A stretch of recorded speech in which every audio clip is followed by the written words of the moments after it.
Qué bueno encontrarnos aquí en un episodio más de Tu Corazón y el Dinero.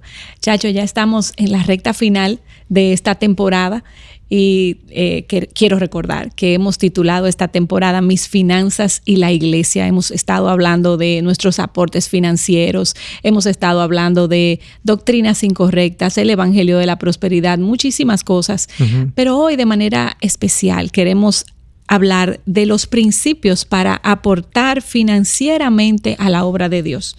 Y Chacho, la inquietud de hablar de este tema es porque, como vimos en episodios anteriores, no hay en el Nuevo Testamento una enseñanza estricta, vamos a decir, o una enseñanza directa de un porcentaje a aportar a la obra de Dios. Pero sí vemos una práctica dentro de las iglesias que se formaron de dádivas, de ofrendas para soportar la obra de Dios. Exactamente.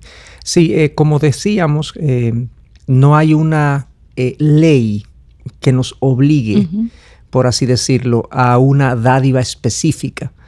Pero había una práctica que bien vemos en algunas cartas del Nuevo Testamento y que deberíamos derivar de ahí algunos principios, algunas enseñanzas que nos ayuden a nosotros entonces a determinar, a conocer cuál es la actitud, el valor, el monto, las formas en las que nosotros debemos dar a la obra de Dios. Chacho, y lo que vamos a hacer es leer una porción que encontramos en 2 Corintios 8, del verso 1 al 5, que me parece súper completa. Y de ahí vamos a extraer estos principios o enseñanzas que tú mencionas. Y dice así: ahora quiero que sepan, amados hermanos, lo que Dios en su bondad ha hecho por medio de las iglesias de Macedonia. Estas iglesias están siendo probadas con muchas aflicciones y además son muy pobres, pero a la vez rebosan de abundante alegría, la cual se desbordó en gran generosidad. Pues puedo dar fe de que dieron no solo de lo que podían, sino aún mucho más. Y lo hicieron por voluntad propia. Nos suplicaron una y otra vez tener el privilegio de participar en la ofrenda para los creyentes de Jerusalén. Incluso hicieron más de lo que esperábamos, porque su primer paso fue entregarse ellos mismos al Señor y a nosotros, tal como Dios quería. Qué buena porción, Chacho. Sí, así es. Es un pasaje lleno de enseñanzas en cuanto a este tema de mi aporte económico a la obra de Dios o a la iglesia. Pablo estaba solicitando una ofrenda en favor de la iglesia de Jerusalén. Y él fue por múltiples iglesias a hacer esta petición. En este caso se la está haciendo a los corintios. Pero fíjense que te puedes fijar que haciéndosela a los corintios, él pone de ejemplo a las iglesias de Macedonia. Y elogia las iglesias de Macedonia y expresa cierto asombro en la manera como las iglesias de Macedonia dieron cuando él les pidió y les solicitó su ayuda para las iglesias de Jerusalén. Entonces esta porción, de hecho, no solamente el capítulo 8, sino el 8 y el 9, gran parte de lo que ahí se escribe tiene que ver con esta petición de dádiva en favor de las iglesias de Jerusalén. Y esto se ha convertido, por la longitud del pasaje y por lo denso que es en enseñanzas que tienen que ver con el aporte económico, se ha convertido como una especie de manual de la dádiva cristiana. Y múltiples cosas podemos ver aquí. Una primera, vamos a ir enumerando algunos principios o enseñanzas, es que increíblemente dar a la obra de Dios es a su vez producto de algo que Dios nos da, en un sentido. O sea, en su gracia Él nos concede este impulso, este deseo de dar y de contribuir. Es como si Él nos equipara para poder dar. Exactamente. O sea, es como un deseo, para ponerlo en otras palabras, un deseo que Él pone en nosotros. Exactamente. Para beneficio de su iglesia y nuestro. Exactamente. Producto de mi relación con Dios, de mi cercanía con Dios. Dios nos mueve en la dirección de la dádiva y de la generosidad. Fíjate cómo el versículo 1 lo dice claramente, ya lo leímos, pero simplemente para que lo enfaticemos en este sentido. Ahora quiero que sepan, amados hermanos, lo que Dios en su bondad ha hecho por medio de las iglesias de Macedonia. O sea, las iglesias de Macedonia son las que están dando, pero quien ha hecho eso detrás de bastidores en sus corazones es Dios. Correcto. O sea que la dádiva y el aporte nace precisamente en algo, un deseo que Dios pone en nosotros y es producto de nuestra relación con Dios. Esa es una primera enseñanza que vemos aquí. Sí. Y hay otra que me llamó mucho la atención, Chacho, y está en el versículo 2. Y es que estas iglesias estaban dando, pero eran muy pobres. Sí. ¿Qué tú pudieras decirnos de ahí? ¿Cómo pudiéramos nosotros que estamos hoy en las iglesias mirar quizás las iglesias hermanas que no pueden dar y decir, bueno, ellos dieron también? Sí, no, es algo admirable, algo por lo cual Pablo se sorprende y dice que esta gente dio aún en medio de la escasez. Increíble.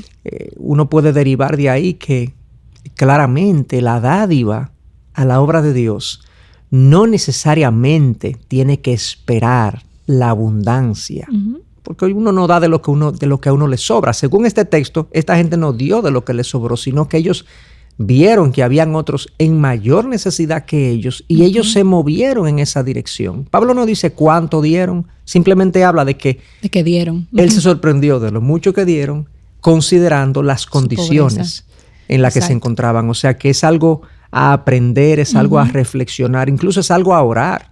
Correcto. Señor, muéveme a la dádiva y a la generosidad, aún en medio de no abundancia o aún de escasez. Correcto. Y eso obviamente glorificó a Dios en ese momento. Pablo lo aplaudió y bendijo muchísimo las iglesias de Jerusalén. Exactamente, Chacho. Y mira, y en ese mismo versículo 2 hay algo que también debe ser de motivación para nosotros y de esperanza, y es que aún dando con esa pobreza, estas personas experimentaron un gozo.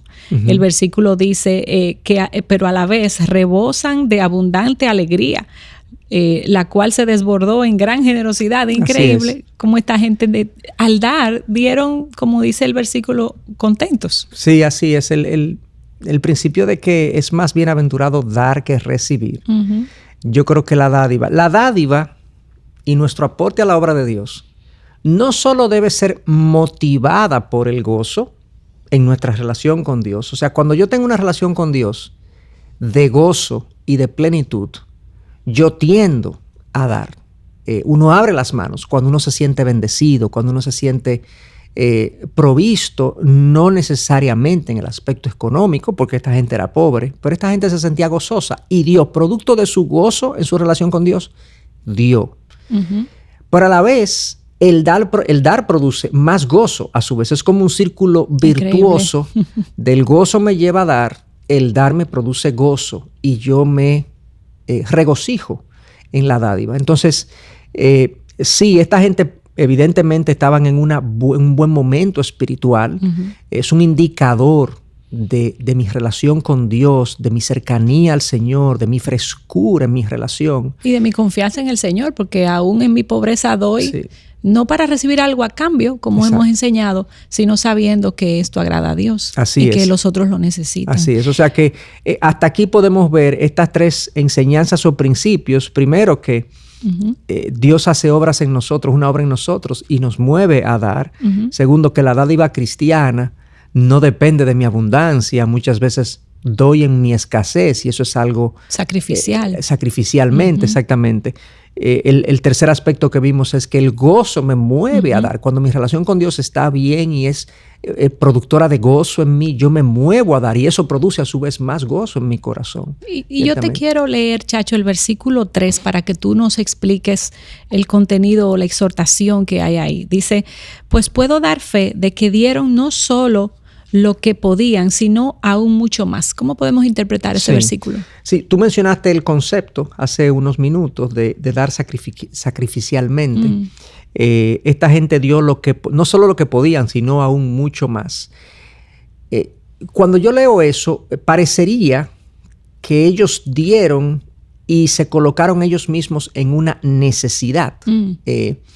Yo no creo que a eso es lo que está apuntando. Yo creo que cada uno de nosotros tiene una responsabilidad, por así decirlo, de cubrir sus necesidades y las de su familia. Yo creo que ellos sí se abstuvieron de deseos, de preferencias, de cosas que hubiesen hecho, de contar con esos recursos y decidieron ofrendarlo en favor de las iglesias de Jerusalén. O sea, lo que nos está ilustrando Pablo aquí, o sea, nos está diciendo Pablo, es que esta gente dio, no solamente ellos podían dar hasta una determinada cantidad, pero fueron más allá se sacrificaron en algunas preferencias, en algunos gustos, en algunas cosas que ellos podían hacer. Sí. Quizás, poniendo un ejemplo contemporáneo, bueno, yo tengo un hermano en necesidad, yo también estoy en necesidad, pero yo en lugar de comer carne, voy a comer otra proteína más económica para atender la necesidad de mi hermano. O sea, fueron gente que se sacrificaron en ese sentido. Sí.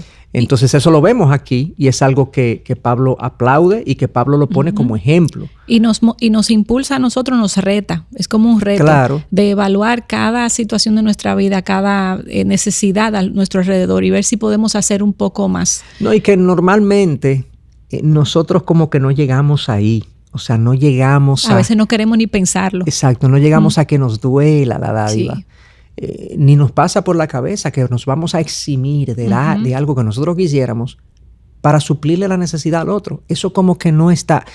Damos si nos sobra, si podemos, si no nos representa ningún costo en nuestro estilo de vida y en nuestras preferencias. Y a veces damos si el otro se lo merece, pero a veces hay personas que quizás no se lo merecen, que hay que darle también, que quizás hicieron... ¿A qué te refieres con que se lo merecen? Por ejemplo, que hicieron un mal uso de recursos en el pasado y hoy están en una situación económica estrecha por malas decisiones. Sí. Y a veces entonces queremos hasta no ayudar, pero es producto del pasado y hoy estamos llamados a la misericordia. A eso me refería. Así es. Chacho, y otro punto importante, ahí mismo en el verso 3, habla de que este aporte era voluntario. ¿Qué puedes decir al respecto? Sí, leyendo el pasaje, dice, cada uno debe decidir, dice, lo hicieron por propia voluntad o por voluntad propia. Pablo lo enfatiza eso. De hecho, si mencionamos un versículo del capítulo 9, oye lo que dice Pablo ahí con respecto a esta misma ofrenda. Dice, cada uno debe decidir en su corazón cuánto dar. Y no den de mala gana ni bajo presión, porque Dios ama a la persona que da con alegría, o lo que se conoce como el dador alegre. Yo quise traer ese otro pasaje del capítulo 9, versículo 7, que va en línea con esta idea de que lo hicieron por propia voluntad. Pablo les está diciendo a los corintios, oigan, no se sientan presionados por mi petición. Yo no le estoy imponiendo u obligando a que ustedes den. De hecho, le estoy poniendo a los macedonios de ejemplo de que esta gente dio mucho, a pesar de que eran pobres, dieron más allá de lo que yo pensé, se sacrificaron incluso en la dádiva y lo hicieron de manera voluntaria. Entonces, no den de mala gana, no se sientan presionados, den como ustedes dispongan en su corazón, den lo que ustedes sientan que deben dar. O sea que Pablo se cuida de algo muy importante que es muy común hoy en día. Pablo se cuida de no manipular a estos hermanos a que den. Pablo se cuida de eso. Pablo no hace uso de ningún recurso, de ninguna enseñanza para presionar o mover a esta gente a dar si es que ellos no quieren. Él les enfatiza. Yo le estoy poniendo el ejemplo de los macedonios que dieron sacrificadamente y demás. Si lo dejara ahí, uno pudiera pensar, oye, los está presionando un poco. Sí. Pero luego de que le dice que los macedonios lo hicieron de manera sacrificada, le dice voluntariamente. Le dice, pero fue voluntariamente. Exacto. Así que no se sientan presionados, den como como ustedes se proponen en su corazón, o sea, que no den de mala gana, porque no queremos esa ofrenda. Dios ama al que da porque quiere, no porque se siente obligado a dar. O sea, Dios bendice al dador alegre en ese sentido. O sea que es muy importante, a la luz de incluso episodios anteriores que hemos hablado, donde hay hoy en día muchísimas prácticas que se mueve a la gente a dar, pero lo hacen presionados, lo hacen manipulados, lo hacen incluso por transar con Dios favores y bendiciones. Y eso obviamente se aleja de la enseñanza bíblica de la dádiva. Correcto. Y es muy importante que tú lo hayas refrescado y si no han visto los episodios anteriores, te animamos a oírlos para que puedas refrescar todos estos conceptos. Y otro punto, Chacho, que queremos enfatizar es que el dar a la obra de Dios es un privilegio. Y eso lo encontramos en el verso 4. Nos suplicaron una y otra vez tener el privilegio de participar en la ofrenda de los creyentes de Jerusalén. Es chocante que Pablo hable en esos términos aquí, porque si uno recrea un poquito, ¿qué fue lo que pasó? ¿Cómo así que los hermanos de Macedonia le suplicaron a Pablo, gente pobre, una y otra vez, tener el privilegio de participar en la ofrenda para los creyentes de Jerusalén. ¿Qué fue lo que se dio? Porque ellos tuvieron que suplicar. O sea, ¿cuándo uno suplica? Cuando no te acepto la ofrenda. Exacto. Uno suplica cuando el otro no quiere aceptar mi ofrenda o mi oferta. Entonces, Pablo posiblemente le pidió a los macedonios una ofrenda. Cuando vio la ofrenda que llegó, posiblemente, aquí estamos especulando, pero permítame la especulación porque yo creo que la expresión nos suplicaron nos permite llegar a esa especulación. Posiblemente Pablo le dijo, no, hermanos, pero esto es demasiado. Esto es demasiado. Ustedes están en muchísima necesidad. ¿Cómo ustedes van a aportar de esta manera? Y ahí fue que posiblemente se dio el escenario donde ellos le dijeron, Pablo, permítenos, por favor, ser participantes de este privilegio. No nos quites este privilegio. ¿Qué visión? O sea, y cuando uno ve la dádiva como eso, o sea, una participación en un privilegio produce gozo. De contribuir a los santos, produce gozo, produce impulso, produce generosidad. No, que esto es un privilegio. Darle favores o darle ofrendas a aquellos que Cristo ha salvado, aquellos que forman parte de mi familia, de la familia de Dios. Yo quiero hacer eso. Exacto. Aunque me cueste, aunque me sacrifique por eso. O sea que esa expresión de que nos suplicaron tener ese privilegio es muy, muy aleccionadora para nosotros. Sí. Y ciertamente darle a la obra de Dios es un privilegio. Cuando lo vemos así, nos inclinamos más al dar. Correcto. Chacho, además de que es voluntario y de que es un privilegio, hay otro principio que nosotros queremos enfatizar y es que nosotros debemos tener una vida de generosidad y esa vida de generosidad fluye de una vida de entrega personal a nuestro Señor. Y eso lo vemos en el verso 5, cuando la palabra dice, incluso hicieron más de lo que esperábamos, porque su primer paso fue entregarse ellos mismos al Señor y a nosotros, tal como Dios quería. Sí, ciertamente, porque eso es bueno que lo digamos al final. De hecho, es el último versículo de la porción que leímos, es el versículo 5. Dice que ellos dieron más de lo que esperábamos. Posiblemente por eso quizá Pablo le dijo, no den tanto, y ellos le suplicaron. Y la razón de haber dado de esa manera, lo que estaba detrás de esa dádiva tan abundante, sacrificada y gozosa y voluntaria, es que ellos tenían una vida de devoción personal que los condujo a esta actitud al dar. Entonces, cuando uno está hablando de la dádiva, mucha gente se siente presionada, mucha gente se siente culpable porque no da de la manera que estamos describiendo. Y lo que se propone es, yo voy a dar más. Pero según ese pasaje, según ese versículo 5, lo que yo debo hacer primero es acercarme a Dios, es buscar su rostro, es adentrarme en su palabra, es conocerlo más, es pedirle a Dios, Dios, dame esa gracia que tú le diste a las iglesias de Macedonia. Dame este sentido de gozo y de privilegio. Cuando yo no estoy cerca de Dios, yo no quiero dar. Yo no veo el dar como un privilegio. De hecho, cuando estoy en una relación fría con Dios, distante con Dios, yo tiendo a agarrarme del dinero, a sostenerme del dinero, a poner mi esperanza en las riquezas. Y eso no se sana dando, eso se sana acercándome a Dios, arrepintiéndome de mi idolatría, arrepintiéndome de mi desvío y volviendo al Señor. Y en ese refrescar mi relación con Dios, entregándome primero al Señor, el Señor pondrá entonces el impulso de dar. Ahora, uno pudiera decir, bueno, pero yo siento que no quiero dar. Doy. Yo creo que aún así, aún cuando haya ocasiones donde nosotros no queremos dar en lo absoluto, aún así debemos gobernar nuestro corazón en base no a los sentimientos, sino en base a la verdad. Pero no me puedo quedar ahí dando siempre por obligación. Debo moverme a una relación más cercana con Dios, como dice el versículo 5, se entregaron ellos mismos al Señor y a nosotros, tal como Dios quería. O sea, busca a Dios, conócele, asómbrate con su grandeza, asómbrate con su gracia, asómbrate con lo que Él ha hecho por ti. Y en esa medida que tu asombro crezca, va a crecer tu dádiva voluntaria, tu dádiva sacrificada. Entonces, este pasaje realmente, como decíamos, es rico en enseñanzas de la dádiva, pero es un pasaje profundamente enfocado en mi relación con Dios. O sea, mi manejo del dinero, como hemos venido diciendo a lo largo de estos episodios, de todo este podcast. Y todo el podcast. Mi manejo del dinero tiene que ver con mi corazón. Mi corazón y el dinero. ¿Dónde estoy yo con relación al dinero? Es un indicador de dónde está mi corazón con respecto a Dios. Uh-huh. Y eso lo dice ese versículo 5. Y eso es precisamente lo que hemos tratado de enfatizar. Bueno, Chacho, yo creo que mejor cierre que ese no podemos tener para este episodio.